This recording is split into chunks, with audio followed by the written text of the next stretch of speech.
کیا تھا؟ ذرا غور سے یہ میں آپ کو ویڈیو دکھاؤں گا، ذرا یہ ویڈیو دیکھنا.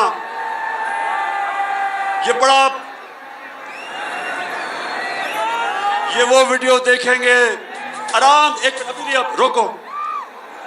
یہ جو ویڈیو میں تاکہ دیکھنا آپ خود اپنی آنکھوں سے دیکھیں کہ اس ملک سے ہو کیا رہا ہے. نواز شریف 3 دفعہ ملک کا پرائم منسٹر تھا، 3 دفعہ. اس کا 4 مہنگے ترین لندن کے اندر اربوں روپے کے یہ محل خرید لیتا ہے، لندن کے سب سے مہنگے علاقے میں. تو میں جب پوچھتا ہوں ان سے آج سے 10 سال پہلے کہ جناب یہ کدھر سے پیسہ آیا محلوں کا، تو یہ ذرا آپ سنیں، یہ آج سے 10 سال پہلے کی گفتگو ہے. سنیں ذرا. یہ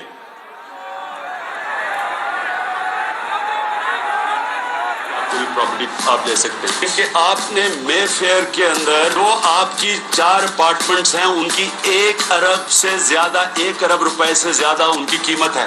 اب 4.5 ارب تک پہنچ گئی ہے ان کی قیمت. آپ نے اپنی جو ٹیکس میں ٹوٹل آمدنی بتائی ہے 94 میں 1.5 لاکھ روپے ہے. مجھے یہ بتائیں کہ آپ نے اربوں روپے کی مے فیئر میں پراپرٹی خریدی کیسے؟ ایک منٹ. اب یہ 10 سال پہلے تھا، یہ 10 سال پہلے تھا. اب اس کے جواب میں شہباز شریف چیری بلاسم کا بیٹا، اب یہ سنیں یہ سلمان شہباز کیا کہہ رہے ہیں، ذرا یہ سنیں آپ. بات یہ ہے کہ جن اربوں روپے کی مے فیئر کی پراپرٹیز کی یہ بات کر رہے ہیں، یہ تو پہلے پتہ نہیں ہے. بتائیں کون سی پراپرٹیز ہے، لائیں دکھائیں، اس کا کوئی پروف لائیں. بات یہ ہے کہ سن لیا کہتا کدھر ہیں یہ پراپرٹیز، لگائیں، بتائیں، ثبوت دیں. اب یہ ذرا مریم بی بی جن کو سچ بولنے میں بڑا مشکل پڑتی ہے، یہ ذرا یہ سن لیں.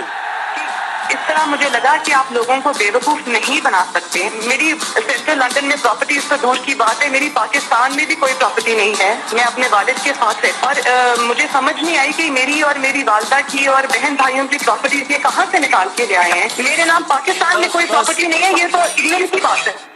ہائے اللہ، کوئی پراپرٹی کدھر سے آئے گی؟ مجھے تو احساس پروگرام میں ڈال دو، میرے پاس تو ہے ہی کچھ نہیں.